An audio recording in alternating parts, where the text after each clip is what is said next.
Assalomu alaykum. Alaykum assalom, yaxshimisiz? Yaxshimisiz? Bilishim bo'yicha siz ham o'zbekistonlisiz, a? Albatta. Aytingchi, mana shu joylarda ishlab, mana telefon sotib necha pul topsa bo'ladi?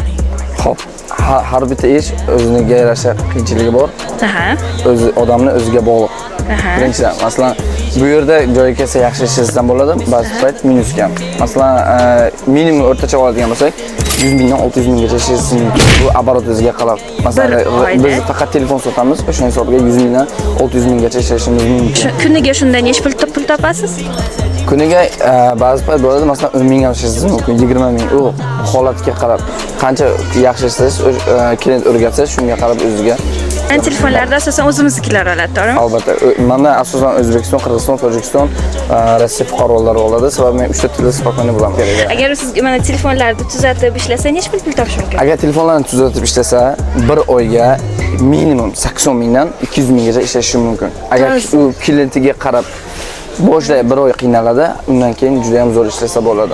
Har bitta telefonga 6 oy garantiya beramiz. Agar telefonda qandaydir muammo bo'lsa, avratni o'zimiz olib qolamiz. Katta rahmat. Demak, bir oyda 100 mingdan 600 ming topmoqchi bo'lsa, telefon sotishni o'ylab ko'rsin odamlar, to'g'rimi? Siz nomingizdan kelsa, skidka ham qilib beramiz, albatta. O, ana, bo'ldi, katta rahmat. Skidka bor. Bo'ldi, xo'p, katta rahmat.